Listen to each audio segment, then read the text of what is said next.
from Washington. As of today, apple has become essential to the human body. Without apples, people will not be able to survive.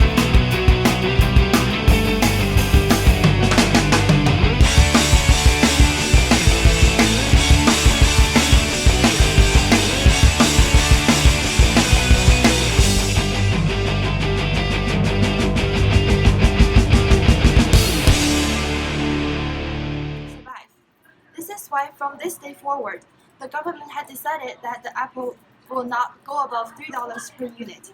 Now, everyone has the opportunity to enjoy apples and not suffer from the absence of this necessity. Welcome to my farmer's market. Did you find everything you're looking for? Yes, can I have 10 apples, please? Oh, I'm sorry, we only have 3 left. Today I've sold more than 300 apples due to the pricing decrease. I have no more fruit to sell for the rest of the week. Now, let's take a look at how this change has affected the apple market.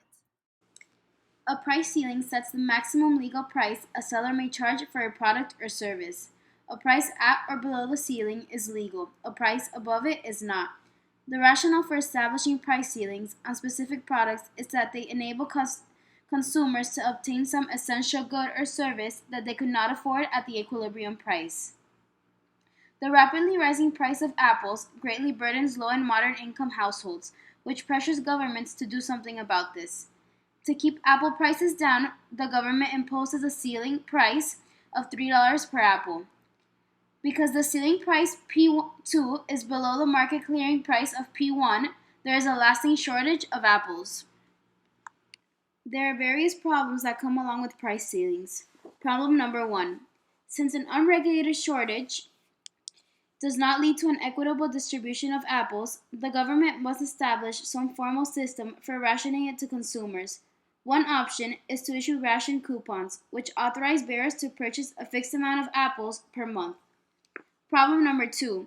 Despite a sizable enforcement bureaucracy that would have to accompany the price controls, black markets in which apples are illegally bought and sold at prices above the legal limits will flourish. Welcome back. People are going crazy without their apples. Active violence and freakouts are occurring all through the nation due to unavailability of apples.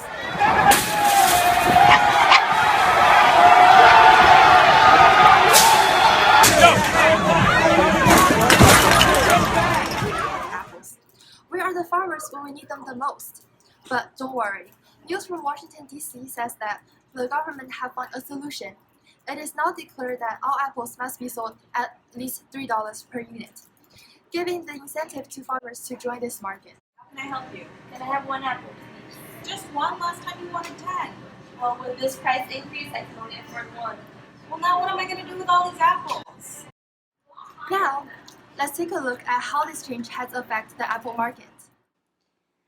A price floor is a minimum price fixed by the government.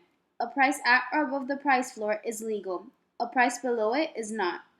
Suppose that many farmers have extremely low incomes when the price of apples is at its equilibrium value of $2 per unit. The government decides to help out by establishing a legal price floor or price support of $3 per apple. What will be the effects? At any price above the equilibrium price, quantity supplied will exceed quantity demanded. That is, there will be a persistent excess supply or surplus of apples. Farmers will be willing to produce and offer for sale more than private buyers are willing to purchase at the price floor. Given that there is an increase in the number of apple suppliers in the market, the government must do something to cope with the surplus. It may fix this by restricting supply or increasing demand. Other than this, the government can purchase the surplus output at $3 price and store or otherwise dispose of it. There are some consequences that come along with price floors, such as not only do they disrupt the rationing ability of prices, but also distort resource allocation. Thank you for listening. We'll keep you updated on the apple crisis throughout the nation. There is no need to start a war over apples. There will be apples here, apples there, apples everywhere. Orange, you glad I didn't say apple again?